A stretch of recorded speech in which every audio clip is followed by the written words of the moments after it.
Hola a todos y bienvenidos un día más al canal Crónicas de una Merodeadora. Hoy vengo con el video de los mejores libros del año, así que empecemos.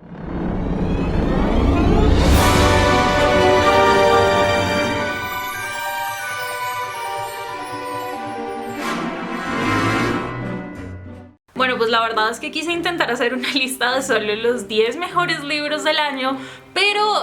al final me salieron 11, no fui capaz de quitar ninguno más de los que estaban allí, así que voy a intentar contarles lo más brevemente que pueda porque estos son mis libros favoritos del 2021. Otra cosa que necesito que sepan es que no están en ningún orden particular, solamente están en una lista aleatoria. El primero que mencione no es el mejor y el último tampoco, o sea, todos los amo, tal vez no por igual, pero se merecen estar en esta lista. El primero de ellos es uno que de verdad leí creo que en los últimos meses del año y me voló la peluca hasta Marte. De hecho, más allá de Marte, y se llama Proyecto Hail Mary de Andy Weir. Este es un libro de ciencia ficción que también lo escribió el mismo autor del Marciano. Yo supongo que conocen ese libro, ya sea pues por eso, por el libro o por la película que salió con Matt Damon, pero básicamente la historia de Proyecto Hail Mary empieza con un hombre que se despierta en una nave espacial, no sabe a dónde, no recuerda quién es, no sabe por qué carajos está en el espacio, y lo primero que ve es que no está como en una gran nave con mucha tripulación, sino que solamente hay otras dos personas y un robot como súper inteligente, pero solamente hay otras dos personas y esas dos personas están muertas. O sea, él es la única persona viva en el espacio y no sabe quién es. Eventualmente pues sí va recuperando un poco de la memoria, y lo primero que recuerda de su memoria es que la Tierra lo envió a él en una misión que literalmente puede o no salvar el destino de la humanidad. En otras palabras, si este hombre fracasa, literalmente toda la humanidad se va a extinguir en un plazo de 30 años o una cosa así. Y si él lo logra, puede tener una oportunidad de salvar a toda la raza humana. Así que es un libro que está absolutamente increíble y sobre todo es muy angustiante, precisamente por cómo empieza todo esto con esta amnesia y él enterándose poco a poco de cuál es su verdadera misión y diciendo como: yo no soy un astronauta, ¿qué hago aquí? Solamente soy un científico, ¿cómo voy a poder salvar a la Tierra? ¿Cómo voy a poder descubrir ese elemento vital que nos va a permitir, quizás sí o quizás no, salvar a toda la humanidad? Y sobre todo es un libro que se pone interesantísimo porque, y esto no es spoiler porque se menciona brevemente en la sinopsis, que llega un momento en toda esta, digamos, travesía espacial en la que él está, en la que eventualmente aparece otra nave frente a él y pues va a tener que descubrir si esa nave quiere básicamente destruirlo en los átomos más pequeños que puedan existir ahí en medio de la galaxia, o si de alguna u otra manera extraña va a poder aliarse con esas personas o con esos seres, y cómo se va a comunicar si es que esto sucede. Así que lo que les digo, es un libro absolutamente tremendo, es ciencia ficción de la dura, como yo les llamo, pero siento que igual que hizo con el Marciano, Andy Weir tiene como un talento para narrar todas estas cosas súper científicas y yo que sé, de microbiología y yo que sé, física de cohetes o whatever, de manera que tú piensas que las estás entendiendo, así evidentemente no te estés enterando de nada, pero de todas maneras siento que la trama general y emocional y de aventura es mucho más importante que todos los pequeños cálculos que puedan haber por ahí. Así que es un libro que se los recomiendo un montón, y de verdad se los digo, si nunca han leído ciencia ficción, denle una oportunidad a los libros de Andy Weir, El Marciano o este. Otro de mis libros favoritos de este año se llama A Touch of Darkness de Scarlett St. Clair. Esta es la primera parte de una saga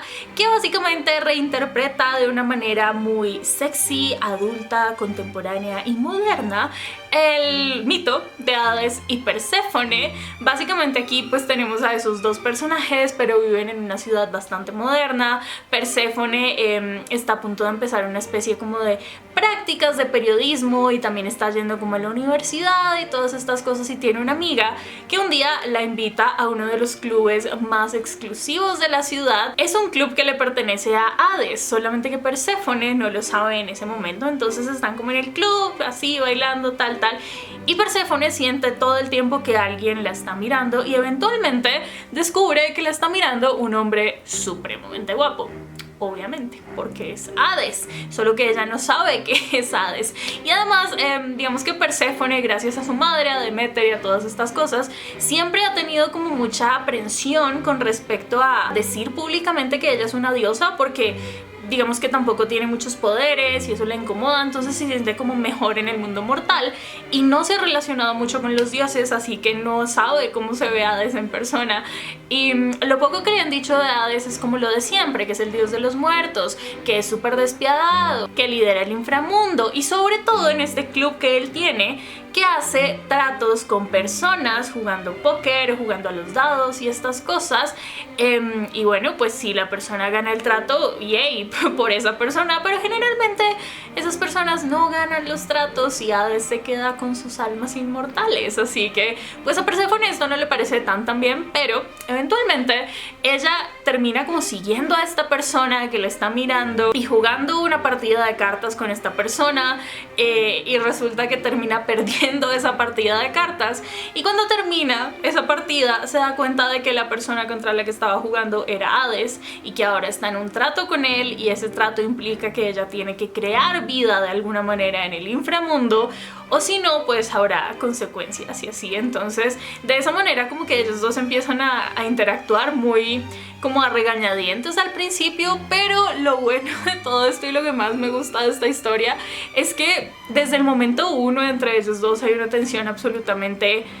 wow, o sea, es muy fuerte, se siente a través de las páginas. Y lo que me gustó particularmente de este libro es que no es como otros libros de fantasía en los que hay una tensión que dura 3 libros enteros y los personajes no hacen nada. No, aquí Perséfone acepta esa tensión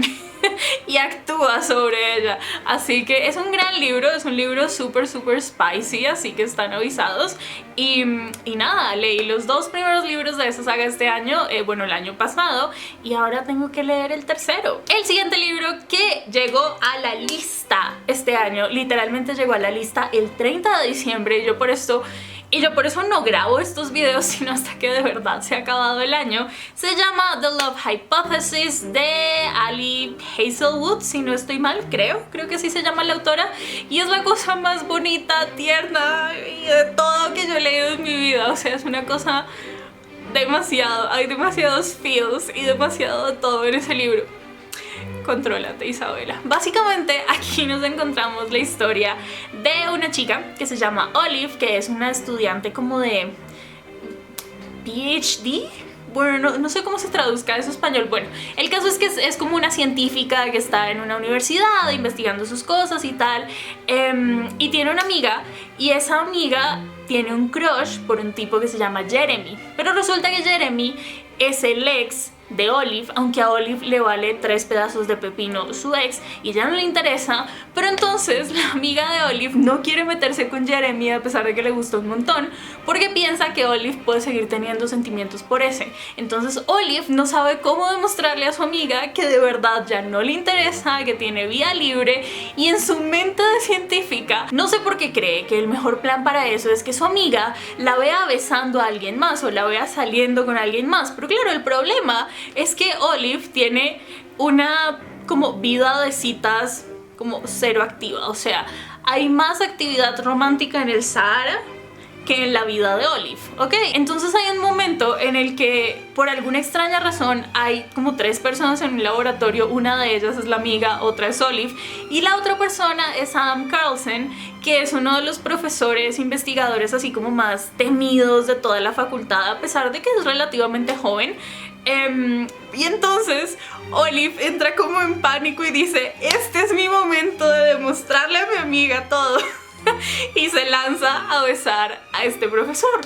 Y el profesor queda en plan de what is going on, pero de todas maneras como que la besa de vuelta. Y luego cuando todo esto acaba terminan así como bromeando de oye, te voy a denunciar por acoso. Y bueno, en realidad es como, bueno, en fin, es una conversación muy graciosa. Pero de esta conversación y de todo sale como una especie de deal entre ellos dos, para que pretendan que están saliendo el uno con el otro, cada uno con sus propósitos. Ella quiere seguir convenciendo a su amiga de que de verdad está ok que salga con Jeremy porque ahora ella está con otra persona, y él necesita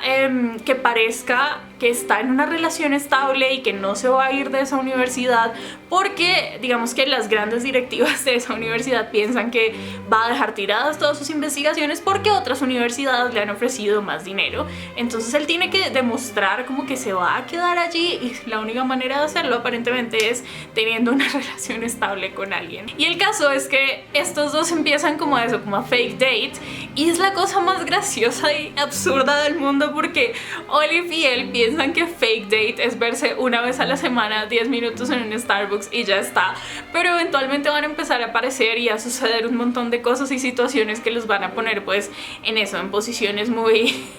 comprometidas, y que van a hacer que pues vayan como creando sentimientos el uno por el otro,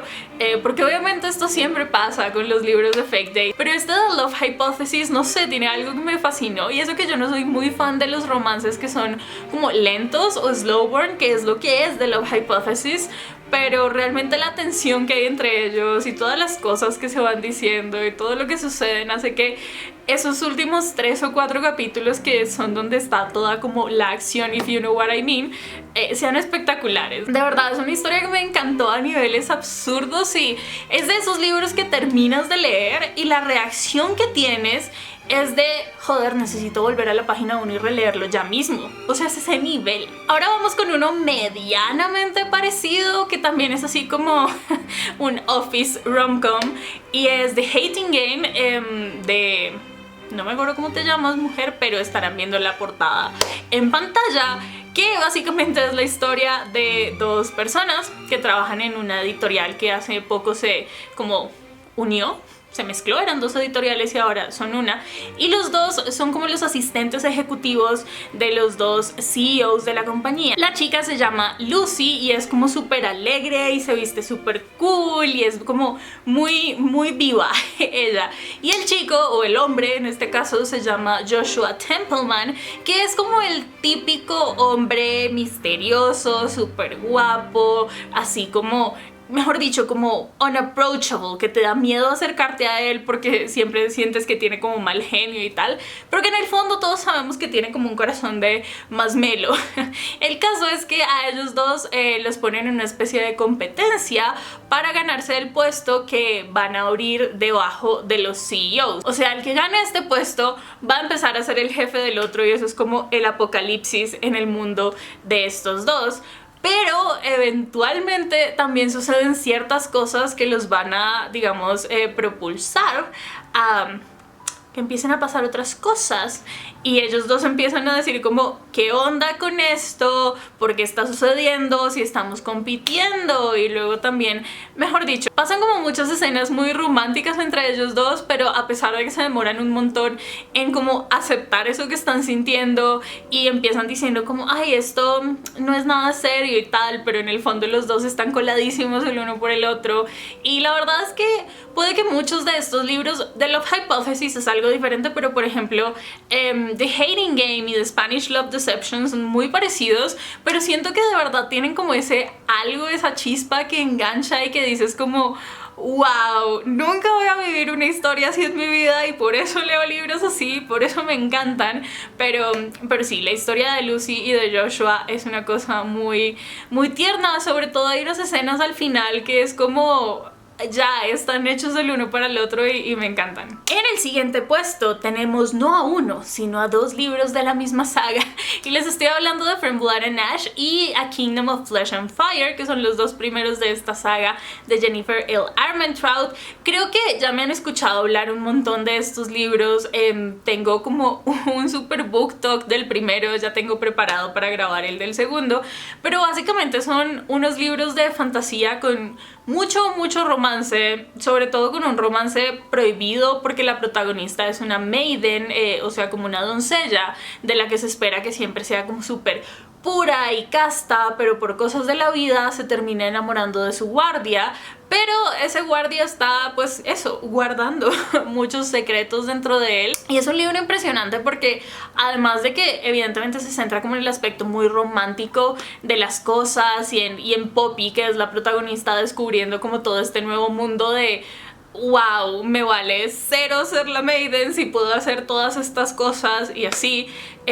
Además de centrarse en eso, tiene como un trasfondo de fantasía súper complejo, con un montón de dioses y de panteones y de mitología y de seres y de secretos y de ceremonias y cosas así un poco medio turbias a veces, pero es espectacular y además es una de estas sagas en las que siento que va mejorando con cada libro. Sí, el primero me encantó, terminé de leer el segundo creo que hace relativamente poco y fue como necesito más de esto en mi vida, y además son de estos libros que no acaban como en un tono así como de esperanza y como de tranquilidad pero final abierto, sino que los dos acaban en momentos así muy épicos, impresionantes, y es como wow. Así que esta es una recomendación que les doy. Si les gustan los libros de Sarah J. Maas, les juro que les va a gustar esta saga de Jennifer L. Armentrout. Otro libro que hay aquí, creo que ya también les he mencionado bastante en videos de este año, pero ¿qué hago? Eso pasa porque son los mejores libros que he leído este año, y me estoy refiriendo a The Shadows Between Us de Tricia Levenseller, que es un libro de fantasía. En teoría era autoconclusivo, pero creo que va a salir otro. No estoy muy segura, pero el caso es que en este libro nos encontramos la historia de una chica. Todo esto es como un setting así medio medieval, ¿vale? Y esta es una chica que es súper segura de sí misma, desvergonzada, odia todos los cánones de la época de ay sí, todas las mujeres tienen que ser puras, pero los hombres pueden hacer y deshacer. Es como a ella le vale cero, pero claro, para poder divertirse tiene que ser súper astuta y tener como cosas que usar como chantaje con los hombres con los que está, para que ellos no digan que han estado con ella, ¿saben? Entonces es súper inteligente esta mujer. Y la cosa es que ella tiene una hermana con la que siempre la han comparado mucho, y es como ay mira todos los logros de tu hermana, se casó con yo no sé quiéncito tan importante y tú ahí sigues. Entonces en un momento ella dice como ah sí, no soy tan importante, pues mira, voy a hacer el plan más ambicioso que he hecho en toda mi vida, y es que voy a seducir al Shadow King.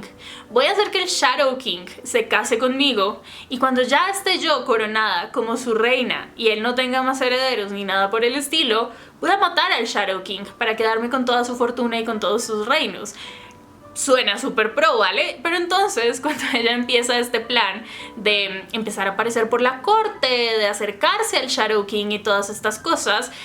su plan se va a ir desviando poco a poco, porque contra todo pronóstico el Shadow King no es esta persona terrible y déspota que todos le pintaban, sino que es una persona bastante agradable y sobre todo bastante guapa. Así que pues bueno, ellos dos van a caer en un juego de poder bastante peligroso, y así ella va a tener que decidir si vale la pena hacerse con todo el poder o si esto que puede estar sintiendo vale la pena protegerlo y sencillamente quedar como una reina consorte o algo así. Pero es un libro espectacular, es un libro súper desvergonzado, es un libro que pinta a esta chica como las protagonistas que a mí más me gustan, y de verdad si les gustan las cosas de fantasía, que sean spicy y demás, les recomiendo mucho este libro. Luego tengo en mi lista dos libros que son la parte 2 y la parte 3 correspondientemente de una saga que se llama Crave, y me estoy refiriendo a Crush y Covet, que son pues eso, la segunda y la tercera parte. Gracias Isabela por repetirte. Y no les puedo decir mucho de qué van Crush y Covet porque precisamente son pues secuelas, pero les puedo decir que me encantan porque exploran muchísimo como una parte de un triángulo amoroso que a mí me está dando vida en esa serie. También se centran un montón en criaturas sobrenaturales, porque como long story short, la historia de Crave, que es el primer libro, es la de una chica que pierde a sus padres y se ve obligada a irse a una academia de Alaska porque allí es donde están sus únicos parientes vivos, que son su tío y su prima, y ella muy pronto empieza a descubrir en esa academia que no es una academia para humanos, ¿vale? Esto no es spoiler, está en la sinopsis, sino que es una academia para seres sobrenaturales. Entonces hay vampiros, cambiaformas, hombres lobo, brujas, hechiceros, gárgolas, gárgolas, dragones, todo lo que se les ocurra está allí. Y en ese primer libro, Grace, que es la protagonista, llama mucho la atención de un vampiro que se llama Jackson Vega, que además es uno de los vampiros más prominentes de todo el mundo porque hace parte de una familia real de vampiros, así que pues bueno, ella va a tener que vivir muchos peligros en esa academia porque hay gente que la necesita para sus planes malignos. Y eventualmente al final del primer libro aparece otro personaje que es el que va a desencadenar todo lo que más me gusta de estos libros, que les digo que son Crush y Covet, que de verdad su personaje impulsa la historia a otro nivel y es como de esos personajes que son súper desvergonzados, que, o sea, parecen que están como dirty talking todo el tiempo, pero en realidad están en medio de una conversación normal, que son súper sexys, que se ven súper malotes por fuera, pero que por dentro harían de todo para proteger a la persona que aman. Entonces,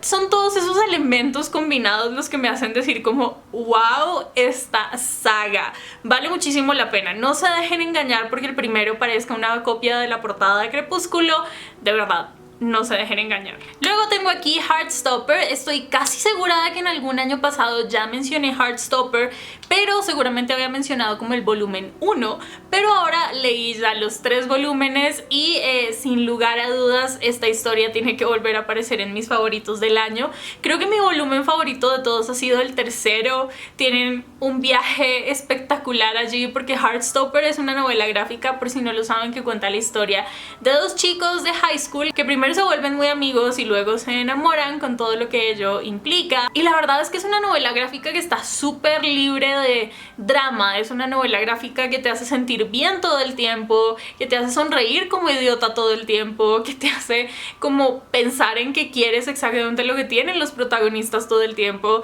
Y sobre todo lo que les digo, el tercer tomo de Heartstopper, que es un viaje que hacen como con el colegio a Francia y a París y estas cosas, es una... es hermoso y de verdad es algo que todo el mundo tendría que leer. Otro libro que entra aquí sí o sí es la primera parte de una biología de Marie Lu, y estoy hablando de Warcross, que es un libro de ciencia ficción que creo que es perfecto para la gente que amó Ready Player One, por ejemplo, y en este de Warcross nos ahorramos todas las referencias absurdas de los 80s que muy poca gente entenderá, pero en Warcross nos encontramos con la historia de una chica que se llama Emika Chen, que es una especie de hacker de Nueva York y es súper buena en lo que hace, pero está pasando por malos momentos y casi no tiene dinero, y entonces está a punto de empezar una competencia de Warcross, que es como una especie de juego inmersivo de realidad virtual, y ella, además de hackear cosas, también hace parte como del mercado negro de Warcross, con las armas virtuales y con todos estos como gadgets exclusivos y cosas que solo tienen ciertos jugadores y tal. Entonces ella dice como, mira, voy a hackear la ceremonia de apertura donde hay unos artefactos súper raros que me puedo robar por ahí, revenderlos en el mercado negro virtual y hacer un montón de dinero, y total soy una hacker súper buena y tal, entonces pues no me va a pasar nada. Pero el problema es que sí le pasa y la pillan hackeando eso, pero contrario a lo que ella cree, no sencillamente la van a tirar a la cárcel, sino que nada más y nada menos la convoca Hideo Tanaka, que es el presidente de toda esta compañía que desarrolla Warcross, para que vaya a una reunión con él en Tokio. Y en esta reunión él le dice que está muy interesado en sus habilidades como hacker, porque realmente la seguridad de Warcross es tremendamente difícil de romper y ella lo logró, y entonces que quiere contratarla para que finja ser parte de un equipo en Warcross, en como esta nueva competencia, y ella investigue a alguien que es otro hacker que se ha estado infiltrando en el sistema y que ha estado haciendo cosas peligrosas tanto pues para el sistema como para los jugadores. Entonces así es como Emika empieza a participar en Warcross y a investigar un montón de cosas, pero también sobre todo a conocer mucho más a Hideo Tanaka, y pues digamos que cosas pasan y sentimientos surgen por ahí. Así que es un libro que para mí lo tiene todo. Tiene acción, tiene ciencia ficción, tiene romance, sucede en Tokio. ¿Qué más le puedo pedir yo a la vida? Así que a mí me encanta, y de verdad el final, wow, o sea el final es una cosa loca y es una cosa que cabrea a muchas personas, pero yo digo como es un final que tiene mucho sentido y yo haría lo mismo que ese personaje decidió hacer, porque a veces hay que tomar medidas drásticas. Entonces, no sé, a mí me encanta. Ahora, por supuesto que en esta lista tiene que estar el nuevo libro de Sarah J. Maas que salió este año, que es A Court of Silver Flames, que es la historia de ACOTAR, pero que se centra en Nesta y en Cassian. Y la verdad es que tengo un video de más de 2 horas hablando de ese libro aquí en YouTube, de todo lo que sentí, de todo lo que me pareció, de todos los spoilers comentados, de las teorías, de absolutamente todo. Pero quiero decirles que es un libro al que yo le tenía cero fe. O sea, Nesta era uno de esos personajes que yo aborrecía con cada fibra de mi ser, hasta que leí el libro y me di cuenta de que odiaba a Nesta, porque Nesta representa las partes que yo más odio de mí misma, por muy como grandilocuente que esto pueda sonar, pero es absolutamente la verdad. Así que nada, denle una oportunidad a este libro. Yo sé que hay muchos fans de ACOTAR que están súper dudosos sobre leer este libro precisamente porque odian a Nesta, y la verdad es que sí, Nesta es un grano en el muchas veces, pero este es un libro en el que entendemos todo su camino y toda su personalidad y todas sus decisiones, y así no la lean por Nesta, léanlo por Cassian y léanlo porque es uno de los libros más spicy y explícitos que yo he leído en la vida, si es que les gusta eso y es una motivación. Así que pues bueno, ese está ahí también. Y por último tenemos aquí toda una saga, bueno, trilogía en realidad, que se llama La sombra del zorro de Yuri Kagawa. Es una historia de fantasía que se ubica en el Japón feudal, diría yo, y nos cuenta la historia de Yumeko, una chica que es un kitsune, es decir, como un medio demonio zorro, pero también es humana. Y ella siempre ha vivido en un templo con unos monjes, hasta que un día ese templo está bajo ataque porque quieren robarse una parte de un pergamino, que si se unen todas las partes se puede convocar un dragón tipo Shenlong en Dragon Ball Z y pedir un deseo, pero la gente no quiere que eso pase porque en general la gente es mala, ¿vale? O sea, la gente va a pedir algo tétrico o egoísta, entonces se quieren evitar todas esas cosas. Entonces los monjes le dan uno de esos trozos de pergamino a Yumeko para que lo cuide y se lo lleve a otro templo donde podrán protegerlo otros monjes. Pero cuando ella está huyendo del templo se encuentra con otra persona que también venía a robarse el pergamino, y es una persona súper letal y una de las personas más peligrosas como de todo este imperio, que se llama Kagetatsumi, que básicamente es un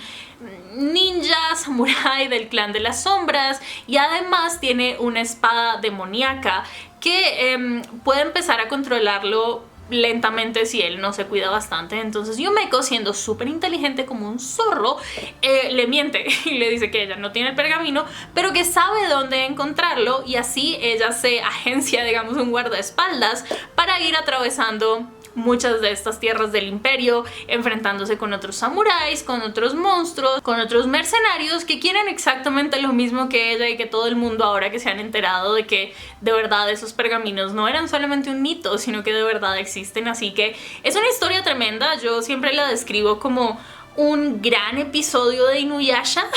De verdad, si vieron alguna vez Inuyasha y toda esta búsqueda de los fragmentos de la perla de Shikon, esto es bastante parecido por la búsqueda de los fragmentos del pergamino, pero está increíble, de verdad. Tiene muchísimas aventuras, tiene como toques de romance, tiene, no sé, de todo. Siento que es un libro perfecto para la gente que adore la mitología japonesa y que adore el anime, sobre todo los animes, como les digo, tipo Inuyasha y demás. Así que es un libro que no les va a defraudar. Yo ya terminé toda la trilogía y de verdad les digo que va mejorando con cada libro. La batalla final es una cosa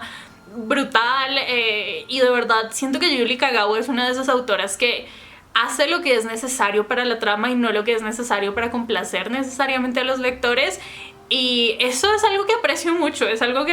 a pesar de que pueda doler en ciertos momentos, así que están advertidos. Y ya está, ese ha sido mi video de los mejores libros del año, espero que les hayan gustado. Si llegaron hasta este punto del video, díganme en los comentarios cuál fue el mejor libro que ustedes leyeron el año pasado. Tampoco se olviden de darle like a este video, suscribirse a mi canal, darle a la campanita de la suscripción, seguirme en todas mis redes sociales y nos vemos en una próxima ocasión. Hasta entonces, bye.